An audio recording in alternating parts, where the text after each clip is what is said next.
പ്രിയപ്പെട്ടവരെ, വളരെ പ്രധാനപ്പെട്ട അടുത്ത സെഷനിലേക്ക് നമ്മൾ കടക്കുകയാണ്.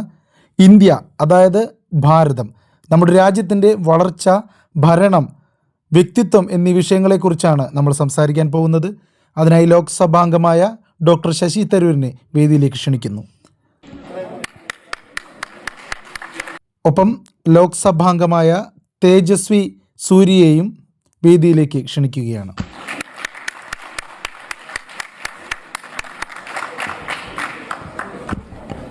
ഇവർക്കൊപ്പം മുൻ തമിഴ്നാട് BJP പ്രതിനിധി കൂടിയായ അണ്ണാമലയെയും സ്വാഗതം ചെയ്യുന്നു.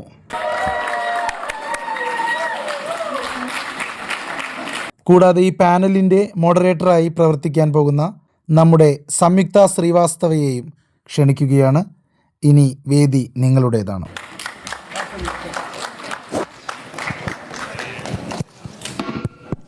എല്ലാവർക്കും നമസ്കാരം. ഒരുപാട് ആളുകൾ ഈ പാനലിനായി കാത്തിരിക്കുകയായിരുന്നു എന്ന് എനിക്കറിയാം. അതുകൊണ്ട് ഇന്ന് നിങ്ങളോട് എല്ലാവരോടുമായി സംവദിക്കാൻ കഴിഞ്ഞതിൽ വളരെ വളരെ സന്തോഷവും ബഹുമാനവുമുണ്ട്. ഇന്നത്തെ സെഷൻ 3 തീമുകളിലായിട്ടാണ് ക്രമീകരിച്ചിരിക്കുന്നത്. നമ്മൾ ആദ്യം ഇന്ത്യയുടെ ഐഡന്റിറ്റി, പിന്നെ വളർച്ച, അതിനുശേഷം ഭരണം എന്നിവയിലേക്ക് കടക്കും. എല്ലാവരും ഇത് കേൾക്കാൻ വളരെ ആവേശഭരിതരാണെന്ന് ഞാൻ കരുതുന്നു. അതിനാൽ നമുക്ക് ആരംഭിക്കാം.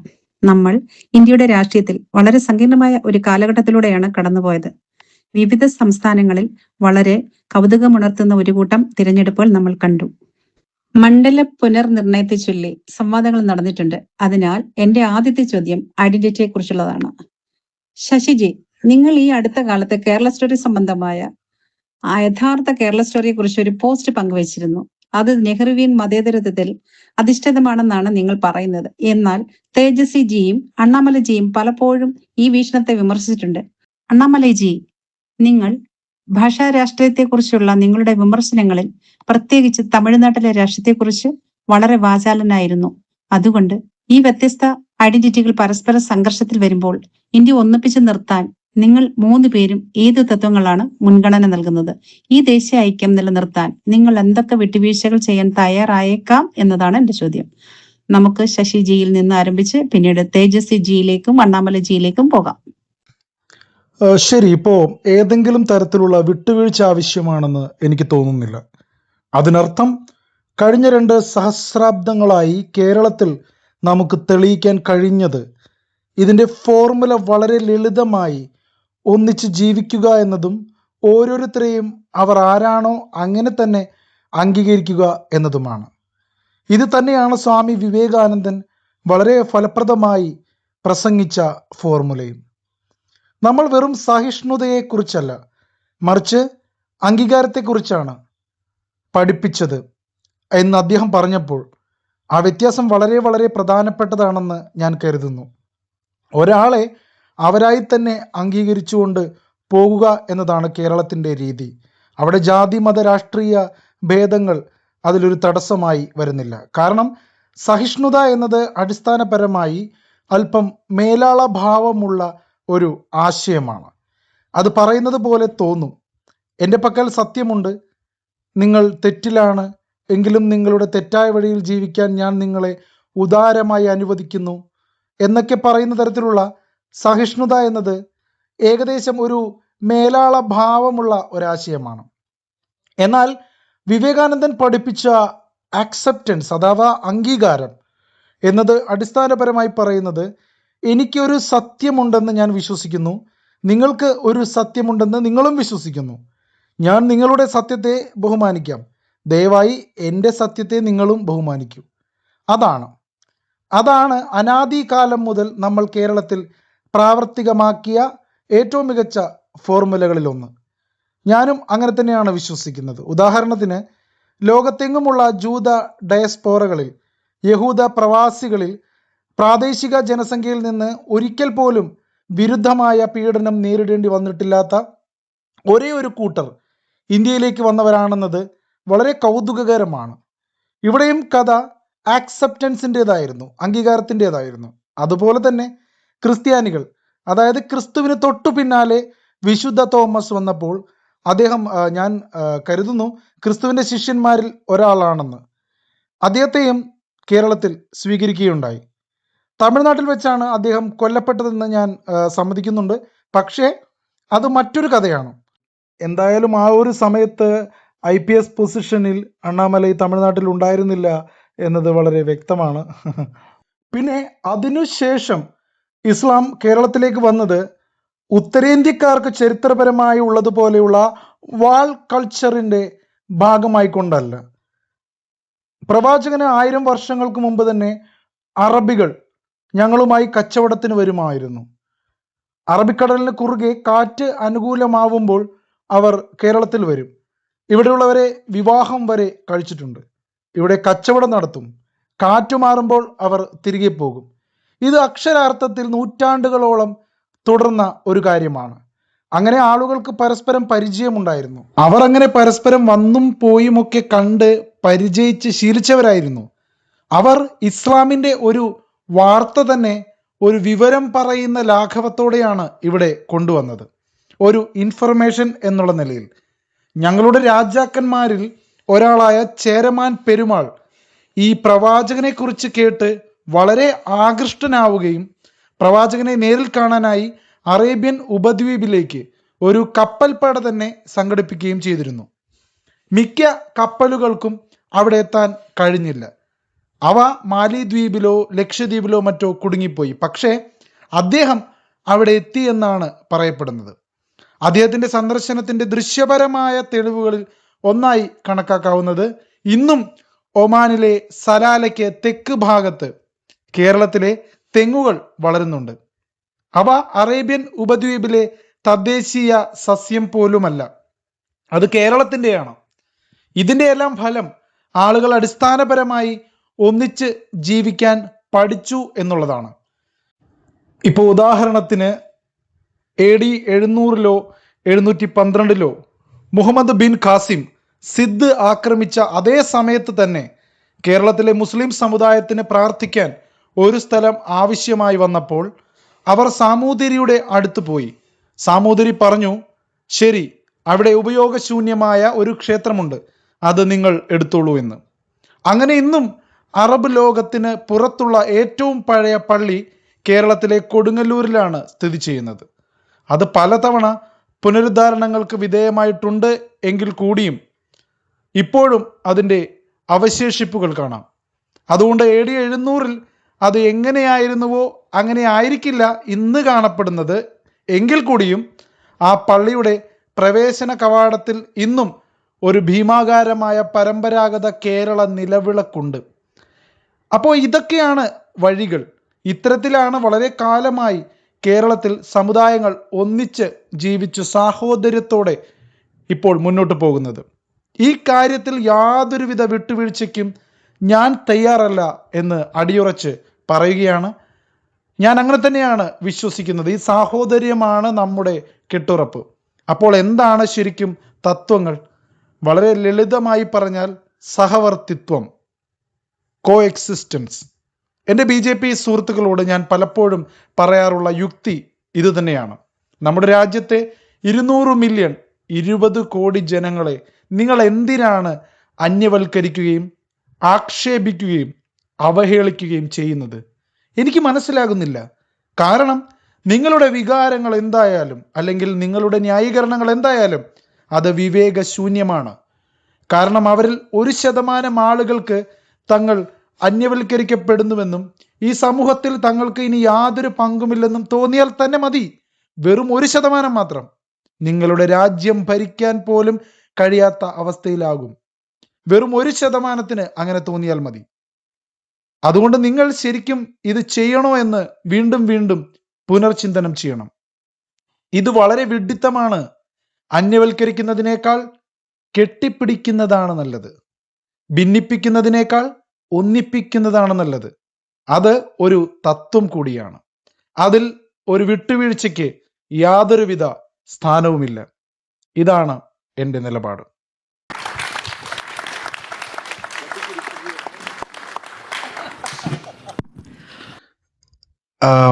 എല്ലാവർക്കും നല്ലൊരു ദിവസം ആശംസിക്കുന്നു.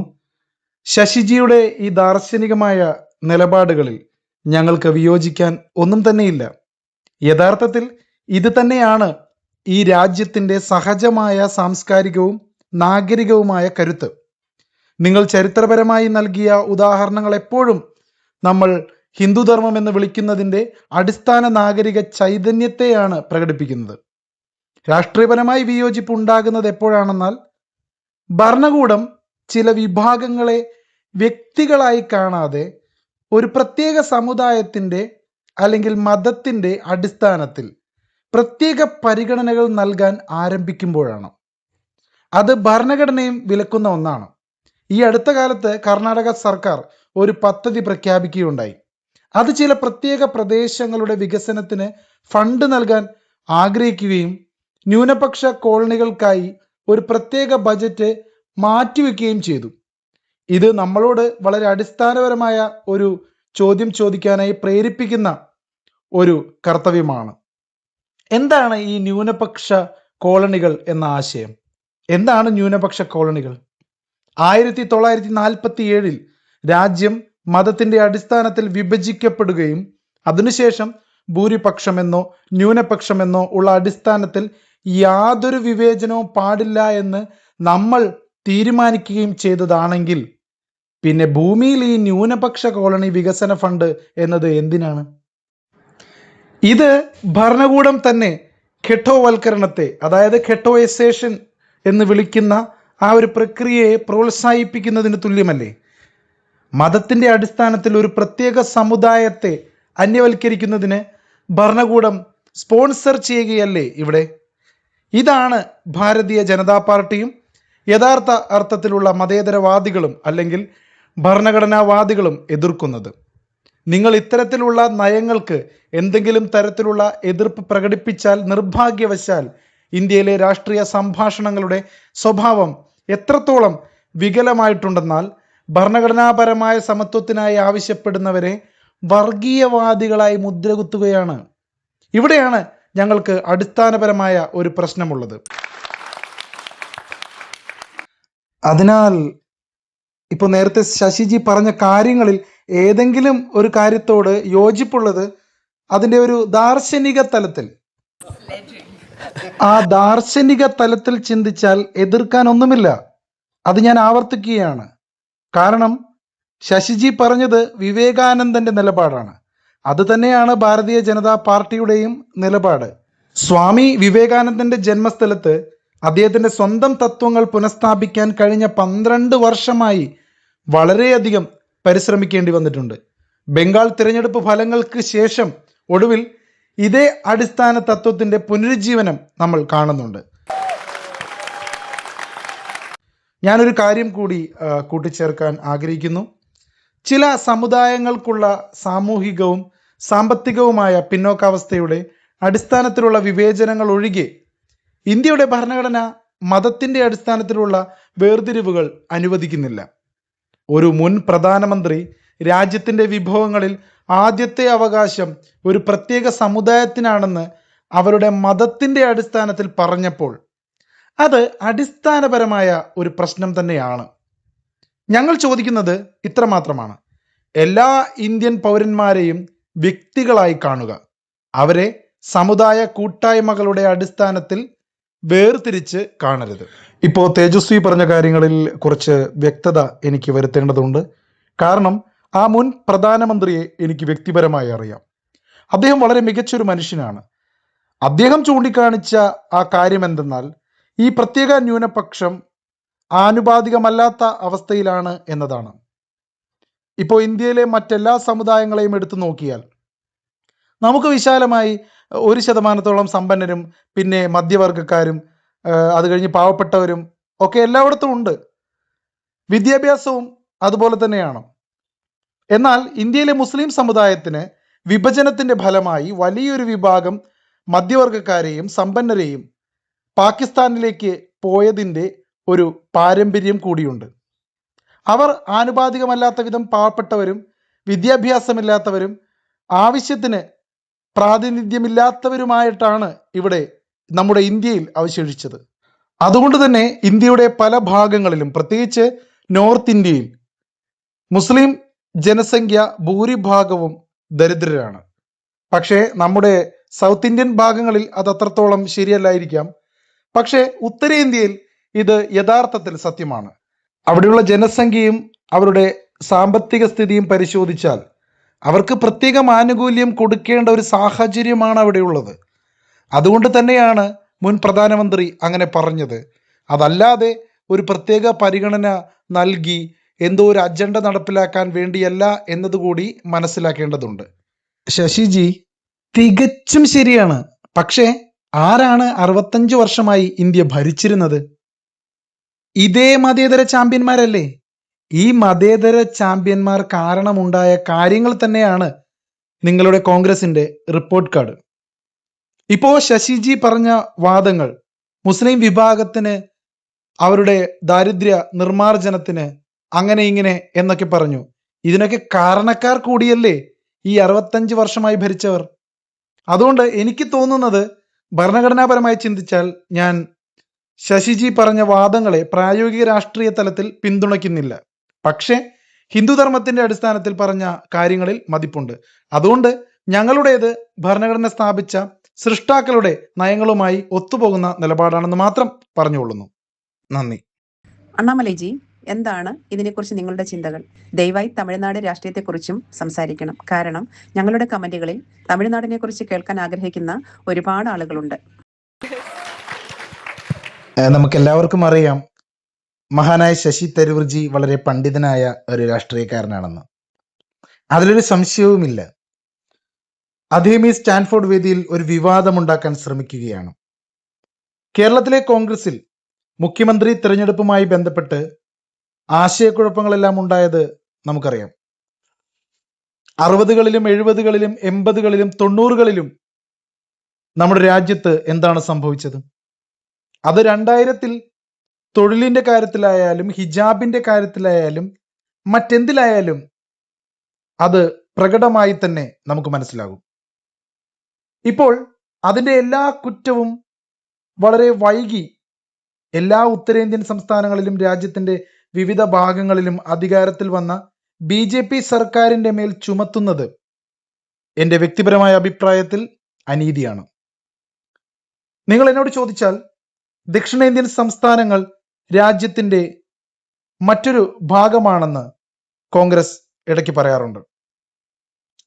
അതായത് ഉത്തരേന്ത്യയെല്ലാം BJP ജയിക്കുമ്പോൾ കോൺഗ്രസിലെ ഏതെങ്കിലും ഒരാൾ എപ്പോഴും ട്വീറ്റ് ചെയ്യാറുണ്ട്, സൗത്ത് ഈസ് ഡിഫറെന്റ്, ദക്ഷിണേന്ത്യൻ സംസ്ഥാനങ്ങൾ മറ്റെന്തോ ആണെന്ന്.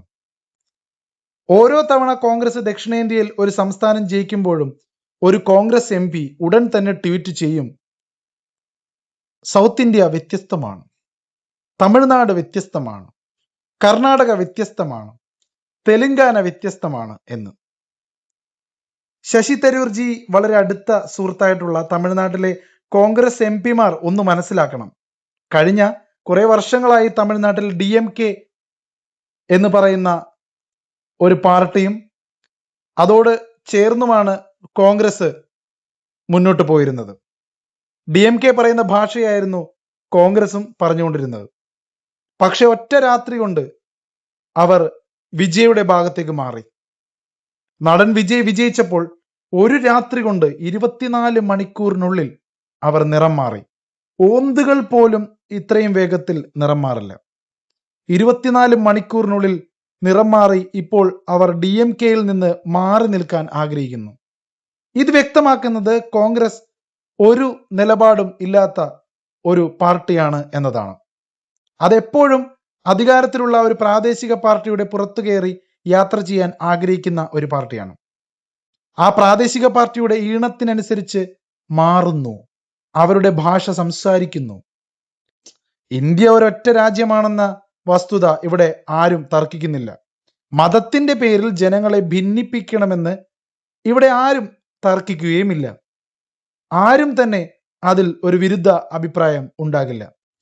പ്രത്യേകിച്ച് കേരളത്തിൽ നോക്കിയാൽ 10 വർഷത്തിന് ശേഷം കോൺഗ്രസ് വീണ്ടും അധികാരത്തിൽ വന്നതിൽ അവർ സന്തുഷ്ടരാണ്.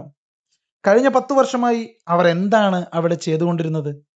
ഇലക്ഷൻ കമ്മീഷൻ വഴി ചില ആളുകളുടെ വോട്ടവകാശം ഇല്ലാതാക്കാൻ BJP കണ്ടെത്തിയ ഒരു സംവിധാനമാണ് SIR എന്ന് ശശി തരൂർജി പറയുമ്പോൾ, അങ്ങനെ വാദിക്കുമ്പോൾ അവർ ഈ 10 വർഷം എന്താണ് ചെയ്തത്? നമ്മുടെ രാജ്യത്ത് ഒരൊറ്റ വ്യക്തിയെങ്കിലും കഴിഞ്ഞ 6 മാസത്തിനിടയിൽ ഞാനൊരു യഥാർത്ഥ വോട്ടറാണ്, ആരോ എൻ്റെ വോട്ട് എടുത്തു മാറ്റി എന്ന് പറഞ്ഞ് മുന്നോട്ട് വന്നിട്ടുണ്ടോ? ഒരാളെയെങ്കിലും കാണിച്ചു തരാൻ കഴിയുമോ? നോക്കൂ അണ്ണാമലൈ, ബംഗാളിൽ മാത്രം 34 ലക്ഷം ആളുകളോളം വന്നു. തമിഴ്നാട്ടിൽ ഒരു വ്യക്തിയെങ്കിലും വന്ന് തങ്ങളുടെ യഥാർത്ഥ വോട്ട് എടുത്തു മാറ്റി എന്ന് പറഞ്ഞിട്ടുണ്ടോ? വെസ്റ്റ് ബംഗാളിൽ കൃത്യമായ രേഖകൾ പോലും ഇല്ലാതെ ട്രിബ്യൂണലിൽ പോയ ഒരു വ്യക്തിയുടെ പുറകെ അവർ പോകുന്നു, അവർ ദേശീയ മാധ്യമങ്ങളിൽ കൊണ്ടുവരുന്നു, SIR-നെ കുറിച്ച് വീണ്ടും വീണ്ടും സംസാരിപ്പിക്കുന്നു. അതാണ് നിർഭാഗ്യകരമായ വശം. ഇന്ത്യ മുന്നോട്ട് പോയി കഴിഞ്ഞു, ഒരുപാട് മുന്നോട്ട് പോയി കഴിഞ്ഞു. പക്ഷേ കോൺഗ്രസ് നിർഭാഗ്യവശാൽ 1960-ൽ തന്നെ കുടുങ്ങിക്കിടക്കുകയാണ്. ഇന്ത്യ മുന്നോട്ട് പോയി. പുതിയ തലമുറയ്ക്ക് വളരെ പോസിറ്റീവായ രാഷ്ട്രീയമാണ് വേണ്ടത്, വികസന രാഷ്ട്രീയമാണ് വേണ്ടത്. നമ്മളെല്ലാവരും ശശി തരൂരിനെ ബഹുമാനിക്കുന്ന ആളുകളാണ്. അദ്ദേഹം വളരെ പണ്ഡിതനും അറിവുള്ളവനുമാണ്. ഐക്യരാഷ്ട്രസഭയിൽ സേവനമനുഷ്ഠിച്ച വ്യക്തിയാണ്. ഇന്ത്യയുടെ പെരുമയും അന്തസ്സും എപ്പോഴും ഉയർത്തിപ്പിടിച്ച വ്യക്തിയാണ്. എന്നാൽ അദ്ദേഹവും കോൺഗ്രസ് പാർട്ടിയുടെ ഭാഷ സംസാരിക്കാൻ തുടങ്ങുമ്പോഴാണ് ഞങ്ങൾക്കിടയിൽ പലപ്പോഴും പ്രശ്നങ്ങൾ ഉണ്ടാവുന്നത്. നോക്കൂ അണ്ണാമലൈ, ഇനി ബംഗാൾ കേസിലെ റെക്കോർഡിന്റെ കാര്യത്തിൽ ഞാൻ പറഞ്ഞത് നിയമപരമായ ചോദ്യങ്ങൾക്ക് മറുപടി നൽകാനാണ്. ബംഗാളിലെ കേസ് നോക്കൂ. വോട്ടർ പട്ടികയിൽ നിന്ന് 91 ലക്ഷം പേരുകൾ നീക്കം ചെയ്യപ്പെട്ടു. അതിൽ 34 ലക്ഷം ജീവനുള്ള മനുഷ്യർ തങ്ങൾ ഇവിടെയുണ്ടെന്നും വോട്ട് ചെയ്യാൻ നിയമപരമായി അർഹതയുണ്ടെന്നും കാണിച്ച് അപ്പീൽ നൽകിയിട്ടുണ്ട്. ഓരോ കേസും വ്യക്തിഗതമായി തീർപ്പാക്കണമെന്നാണ് ചട്ടങ്ങൾ ആവശ്യപ്പെടുന്നത്. വോട്ടെടുപ്പിന് മുമ്പ് ഏതാനും 100 കേസുകൾ മാത്രമാണ് തീർപ്പാക്കിയത്. വോട്ടർ പട്ടിക മാറ്റം അല്ലെങ്കിൽ ആ ജനസംഖ്യാപരമായ മാറ്റം കാരണം ഒരു വലിയ മാറ്റം തന്നെ അവിടെ സംഭവിച്ചു. അതാണ് ഞാൻ ചോദിക്കുന്ന ചോദ്യം. വ്യാജ വോട്ടർമാരെയും ഇല്ലാത്ത വോട്ടർമാരെയും നീക്കം ചെയ്യുന്നതിനോട് എനിക്ക് വിയോജിപ്പില്ല. പ്രത്യേകിച്ച് കേരളത്തിൽ ഈ നീക്കം ചെയ്യലുകൾ കൊണ്ട് കോൺഗ്രസിന് ഗുണമായിട്ടുണ്ടാകാം എന്ന് ഞാൻ സംശയിക്കുന്നു. കാരണം CPM പണ്ട് മുതലേ ഇരട്ട വോട്ടുകളുടെയും ട്രിപ്പിൾ വോട്ടുകളുടെയും ഒക്കെ മാസ്റ്റർമാരാണ്. ഒരേ ആളുകൾ തന്നെ 4 ബൂത്തുകളിൽ വോട്ട് ചെയ്യുന്ന അവസ്ഥയുണ്ടായിരുന്നു. അവരെയൊക്കെ SIR വഴി ഒഴിവാക്കാൻ പറ്റി. നിങ്ങൾ പറഞ്ഞതുപോലെ കേരളത്തിലും തമിഴ്നാട്ടിലും വളരെ കുറച്ച് അപ്പീലുകളെ ഉണ്ടായിരുന്നുള്ളൂ. എന്നാൽ ബംഗാളിൽ 34 ലക്ഷം അപ്പീലുകൾ ഉണ്ടായിരുന്നു എന്നതിൽ സംശയമില്ല. അത് 34 ലക്ഷം വ്യക്തികൾ പൂരിപ്പിച്ച 34 ലക്ഷം ഫോമുകളാണ്. അതിൽ ഏതാനും 100 മാത്രമാണ് കേട്ടത്. അതുകൊണ്ട് കുറച്ചു വർഷങ്ങൾക്ക് ശേഷം ഈ ആളുകളിൽ ഭൂരിഭാഗവും യഥാർത്ഥ വോട്ടർമാരാണെന്ന് കണ്ടെത്തിയാൽ നിർഭാഗ്യവശാൽ അവർക്ക് വോട്ട് ചെയ്യാനുള്ള അവസരം നഷ്ടപ്പെട്ടു എന്നത് ജനാധിപത്യപരമായി ശരിയാണോ? ഞാൻ നിങ്ങളും തേജസ്വിയും പറഞ്ഞതിനോട് വലിയ വിയോജിപ്പൊന്നും പ്രകടിപ്പിക്കുന്നില്ല. എങ്കിലും ചില കാര്യങ്ങളിൽ ഞാൻ വിയോജിക്കുന്നുണ്ട്. ഡോക്ടർ മൻമോഹൻ സിംഗ് ആ പ്രസ്താവന നടത്തിയപ്പോൾ 65 വർഷം കോൺഗ്രസ് അധികാരത്തിൽ ഉണ്ടായിരുന്നു എന്ന രാഷ്ട്രീയ പോയിന്റ് ഉന്നയിക്കുകയുണ്ടായി. അദ്ദേഹം പറഞ്ഞത്, നമ്മൾ ന്യൂനപക്ഷങ്ങൾക്കായി ഇത്തരത്തിലുള്ള യാതൊരുവിധ അഫർമേറ്റീവ് ആക്ഷനും ശ്രമിക്കാത്തത് കൊണ്ട് അവർ ഇപ്പോഴും ഘട്ടോകളിൽ കുടുങ്ങിക്കിടക്കുകയാണ്. അതിനാൽ അവരെ മുന്നോട്ട് കൊണ്ടുവരാൻ നമുക്ക് ചില പ്രോഗ്രാമുകൾ ആവശ്യമാണ് എന്നാണ്. നിങ്ങൾ പറഞ്ഞതും ശരിയാണ്. അദ്ദേഹം അതിന് ഒരുപാട് വിമർശിക്കപ്പെട്ടു. തീർച്ചയായും നിങ്ങൾ അതിൽ വളരെ ശബ്ദമുയർത്തിയിരുന്നു. പക്ഷെ ഞാൻ പറയും, എനിക്ക് 2 പേരോടും വലിയ ബഹുമാനമുണ്ട്. ഞാനും തേജസ്വിയും ഒന്നിച്ച് ആ ഓപ്പറേഷൻ സിന്ധു പ്രതിസന്ധി സംഘത്തിൽ യാത്ര ചെയ്തിട്ടുണ്ട്. വ്യക്തിപരമായി എനിക്ക് അദ്ദേഹത്തോട് വലിയ ബഹുമാനവും സൗഹൃദവുമുണ്ട്. പക്ഷേ ഈ അന്യവൽക്കരണം വരുന്നത് രാഷ്ട്രീയമായി കോൺഗ്രസ് ഉള്ളവരിലല്ല, മറിച്ച് ഈ അടുത്ത വർഷങ്ങളിൽ, പ്രത്യേകിച്ച് കഴിഞ്ഞ ദശകത്തിൽ നമ്മുടെ സർക്കാരിൻ്റെ ഏറ്റവും ഉയർന്ന തലത്തിലുള്ള മന്ത്രിമാരിൽ നിന്നും രാഷ്ട്രീയക്കാരിൽ നിന്നുമുണ്ടായ ഔദ്യോഗിക വാചകങ്ങളിൽ നിന്ന് തങ്ങൾ അന്യവൽക്കരിക്കപ്പെടുന്നു എന്ന് തോന്നിയ സാധാരണ മനുഷ്യരിൽ നിന്നാണ്. BJP ഉപയോഗിക്കുന്ന ഭാഷ കടമെടുത്ത് പറഞ്ഞാൽ തീവ്രവാദികളോ വിപ്ലവകാരികളോ ആയ ആളുകളല്ല ഇത് പറയുന്നത്, സാധാരണക്കാരായ മനുഷ്യരാണ് പറയുന്നത്. ഇത് എൻ്റെ രാജ്യമാണ്. എൻ്റെ പൂർവികരുടെ അസ്ഥികൾ നൂറ്റാണ്ടുകളായി ഈ മണ്ണിലാണ് അടക്കം ചെയ്തിരിക്കുന്നത്. പിന്നെ എന്തിനാണ് ഞാൻ ഇവിടെ ഒട്ടും ഉൾപ്പെടാത്തവനാണെന്ന് അവർ എന്നെ തോന്നിപ്പിക്കുന്നത്? ഇതിന് കൃത്യമായ മറുപടിയില്ല. ഇത് വിഭജന കാലം മുതലുള്ള ഒരു ചരിത്രപരമായ പ്രശ്നമാണ്. വിഭജനം എന്നത് യഥാർത്ഥ പാപമായിരുന്നു എന്നതിനോട് ഞാൻ പൂർണ്ണമായും യോജിക്കുന്നു. മതത്തിന്റെ പേരിൽ നിങ്ങൾ വ്യത്യസ്തരാണെന്ന വിഷം ഒരിക്കൽ കുത്തിവെച്ചാൽ അങ്ങനെയെങ്കിൽ മതത്തിന്റെ പേരിൽ നിങ്ങളും വ്യത്യസ്തരാണ് എന്ന് മറുഭാഗം പറയുന്നതിനെ നിങ്ങൾക്ക് കുറ്റപ്പെടുത്താൻ കഴിയില്ല. എന്നാൽ ഇന്ത്യയിൽ തന്നെ തുടർന്നവർ ആ ആശയത്തെ പിന്തുണച്ചവരല്ല. അവിടെയാണ് നിങ്ങൾ എടുക്കുന്ന ഇത്തരം നിലപാടുകളിൽ തെറ്റുപറ്റുന്നുണ്ട് എന്ന് എനിക്ക് തോന്നുന്നത്. ബംഗാളിലെ SIR പ്രക്രിയയെക്കുറിച്ച് വ്യക്തമാക്കേണ്ടത് എൻ്റെ ഒരു കടമയായി കരുതുന്നു. ആ പ്രക്രിയയ്ക്കായി ഏകദേശം 6-7 സംസ്ഥാനങ്ങളുടെ പാർട്ടിയുടെ ചുമതല എനിക്കായിരുന്നു. അതുകൊണ്ട് ആളുകൾ തെറ്റിദ്ധരിക്കപ്പെടാതിരിക്കാൻ ഇത് വസ്തുനിഷ്ഠമായി പറയേണ്ടതുണ്ട്. ഇന്ത്യയിലെ മറ്റു സംസ്ഥാനങ്ങളെ അപേക്ഷിച്ച് ബംഗാൾ വളരെ സവിശേഷമായ ഒരു കേസാണ്. കേരളത്തിൽ പ്രശ്നമില്ല, തമിഴ്നാട്ടിൽ പ്രശ്നമില്ല, ലക്ഷദ്വീപിൽ പ്രശ്നമില്ല, ഉത്തർപ്രദേശിൽ പ്രശ്നമില്ല, മധ്യപ്രദേശിൽ പ്രശ്നമില്ല, ഛത്തീസ്ഗഡിൽ പ്രശ്നമില്ല. SIRന്റെ 2ാം ഘട്ടത്തിൽ ഉൾപ്പെട്ട 12 സംസ്ഥാനങ്ങളിലും പ്രശ്നമില്ലായിരുന്നു. പിന്നെ എന്തുകൊണ്ട് ബംഗാൾ? കഴിഞ്ഞ 10-15 വർഷമായി ബംഗാൾ വളരെ സവിശേഷമായ ഒരു കേസാണ്. ഒരു വോട്ടർക്ക് പേര് ചേർക്കാനുള്ള വഴിയായ ഫോം 6 നോക്കിയാൽ തൃണമൂൽ കോൺഗ്രസ് ഭരണത്തിൽ ആർക്കും വന്ന് ഒരു ആധാർ കാർഡ് ഉണ്ടാക്കാം. ആ ആധാർ കാർഡ് ഉപയോഗിച്ച് റേഷൻ കാർഡ് ഉണ്ടാക്കാം, ഫോം 6 സമർപ്പിക്കാം. അത് ഗവൺമെന്റ് സിസ്റ്റത്തിൽ എവിടെയെങ്കിലും രേഖപ്പെടുത്തപ്പെടും. 10 വർഷത്തിന് ശേഷം SIR നടക്കുമ്പോൾ ആരോ നിങ്ങൾക്ക് വ്യാജ ഫോം 6 നൽകിയത് കൊണ്ട് അത് 8 വർഷം മുമ്പ് തന്നെ രേഖപ്പെടുത്തപ്പെട്ടതാണെന്ന് നിങ്ങൾ അവകാശപ്പെടുന്നു. അതുകൊണ്ടാണ് ബംഗാളിന്റെ കാര്യത്തിൽ സുപ്രീം കോടതി ഒരു പ്രത്യേക ക്ലോസ് ഉണ്ടെന്ന് പറഞ്ഞത്. ആ പ്രത്യേക ക്ലോസ് നിങ്ങളുടെ പ്രായം 24 ആണെന്ന് നിങ്ങൾ അവകാശപ്പെടുന്നുവെങ്കിൽ 20 വർഷത്തിന് ശേഷം നിങ്ങളുടെ പ്രായം എന്തായിരുന്നു?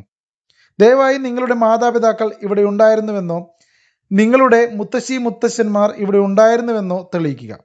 അതുകൊണ്ട് നമുക്ക് ഈ കാര്യങ്ങളൊന്നും കൂട്ടിക്കുഴയ്ക്കേണ്ടതില്ല.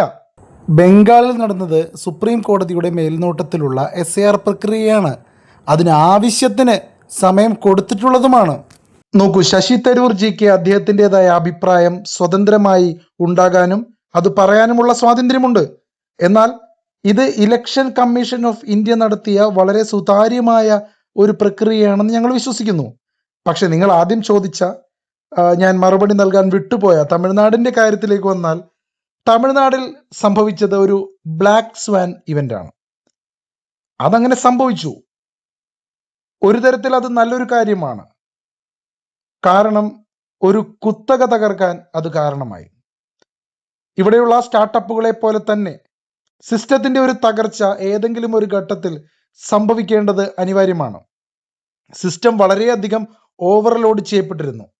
ദേശീയ പാർട്ടികൾക്കും ഒരു പരിധിക്കപ്പുറത്തേക്ക് പോകാനും ധൈര്യത്തോടെ കാര്യങ്ങൾ ചെയ്യാനും വലിയ മടിയായിരുന്നു. അവർക്ക് ഒരുതരം ഭയമായിരുന്നു.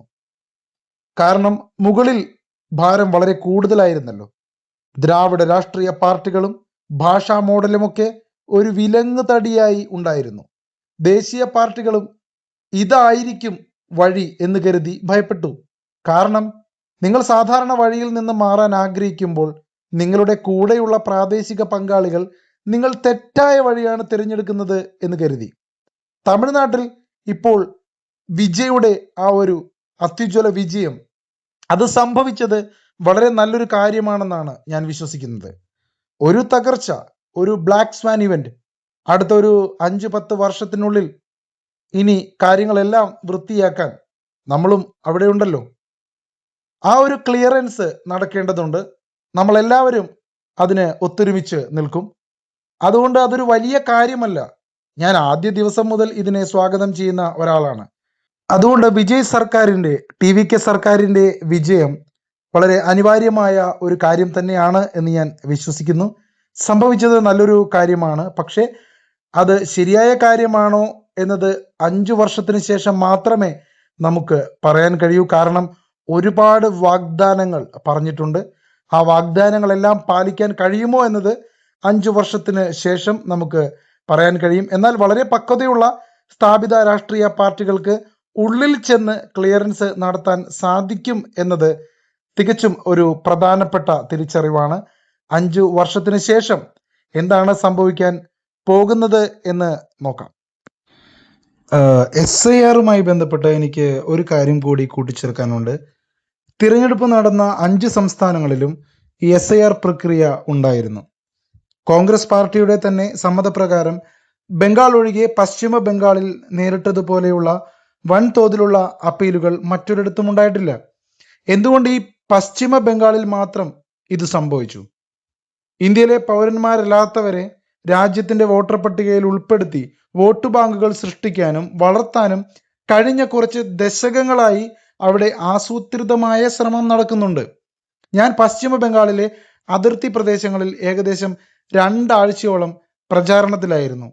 വോട്ട് ബാങ്കുകൾ നിർമ്മിച്ചെടുക്കാനുള്ള എഞ്ചിനീയറിംഗ് ശ്രമങ്ങൾ അവിടെ സജീവമായി നടക്കുന്നുണ്ട്. മറ്റൊരു രാജ്യത്തെ പൗരന്മാർക്കും ഇന്ത്യയിൽ വോട്ട് ചെയ്യാൻ അർഹതയുണ്ടെന്നാണ് പ്രതിപക്ഷത്തിന്റെ വാദമെങ്കിൽ ഞങ്ങൾ അതിനെ നഖശിഖാന്തം എതിർക്കും. ഭരണഘടന അതിന് അനുവദിക്കുന്നില്ല, BJP അതിന് അനുവദിക്കില്ല. അതിനാൽ ഈ പ്രക്രിയ നടത്തേണ്ടി വന്നു. ഇത് ആദ്യമായിട്ടല്ല SIR നടത്തുന്നത്. കോൺഗ്രസ് പാർട്ടി മുമ്പ് പലതവണ SIR നടത്തിയിട്ടുണ്ട്. പക്ഷേ കോൺഗ്രസ് ചെയ്താൽ SIR നല്ലതാണ്, BJP ചെയ്താൽ SIR നല്ലതല്ല. ഇതാണ് പ്രശ്നം.